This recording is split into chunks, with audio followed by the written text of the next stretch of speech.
আল্লাহর একজন পয়গম্বর নাম হলো হযরত মুসা কালিমুল্লাহ। মুসা কালিমুল্লাহ তিনি যখন ঘর থেকে বাহির হইয়া যান, ওই সময় মুসা কালিমুল্লাহর কইবার নিকটবর্তী উম্মত নাম হলো আবু হারেসা। ওই আবুল হারেসাই কি করলেন, তিনি তাওরাত কিতাবটি খুলিয়া তিলাওয়াত করা শুরু করে দেন।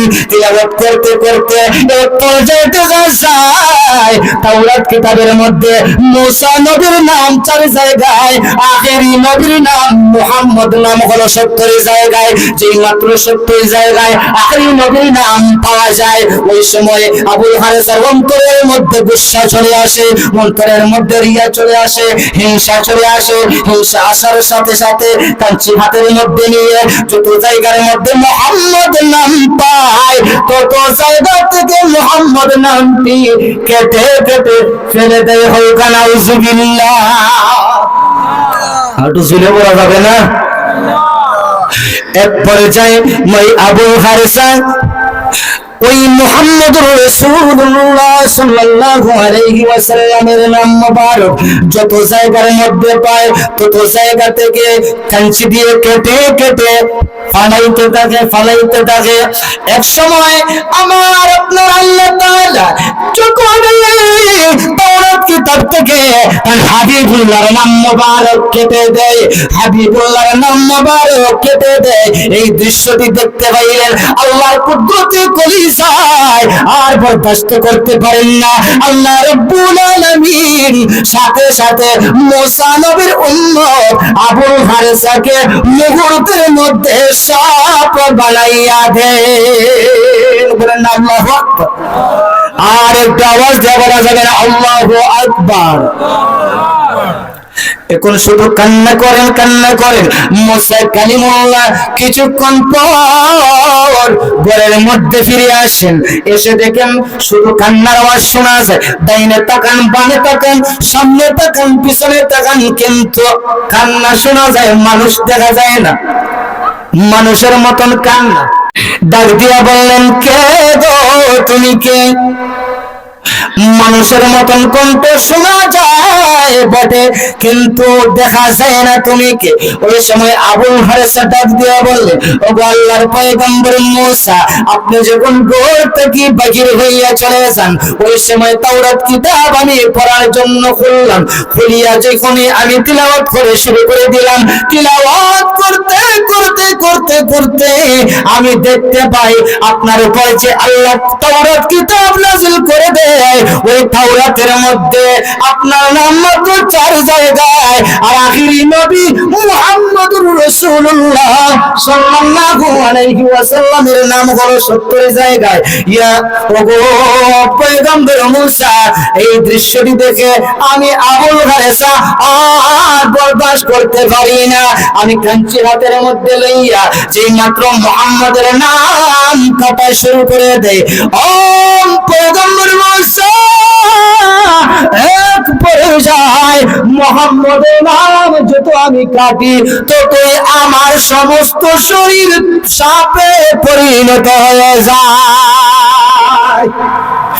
আল্লাহর পয়গম্বর মুসা, আপনি তো তোর পায়ে যাইয়া আল্লাহর সাথে কথাবার্তা বলে আল্লাহর কাছে আপনি দোয়া করেন, আমি যে ভুল করেছি, আমি যে অপরাধ করেছি, এই অপরাধটি যেন আল্লাহ ক্ষমা করে দেন, আমাকে যেন পুনরায় আবার মানুষ বানাইয়ে যেন আল্লাহ দান করে দেন।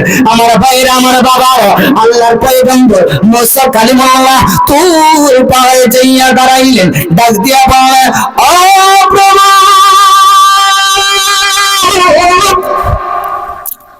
আমার উম্মত আবুল হারেসা বড় ভুল করে ফেলেছে, অপরাধ করে ফেলেছে।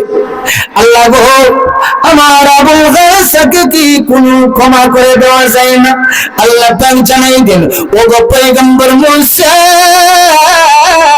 আপনার আবুল হারেসা যদি আমি আল্লাহর সাথে কোনো বেয়াদবি করতো গো, তাহলে আমি আল্লাহর 99 পাক মায়া থেকে করে একটা মায়া দিয়ে তোমার আবুল হারেসাকে আমি ক্ষমা করে দিতে পারতাম। ও গো পয়গম্বর মূসা, আপনার আবুল হারেসা তো আমার সাথে বিয়াদবি করে নাই, বিয়াদবি করেছে আমার বন্ধুর সাথে।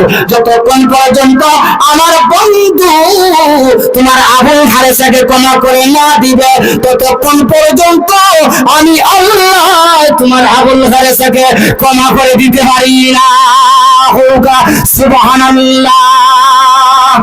আমার ভাইরা, আমার বাবারা,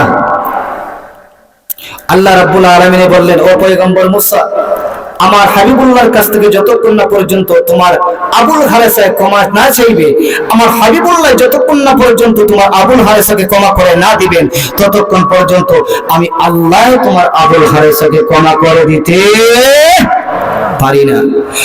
হযরত মুসা কালিমুল্লাহ ডাক দিয়ে বললেন, ও আমার মালিক,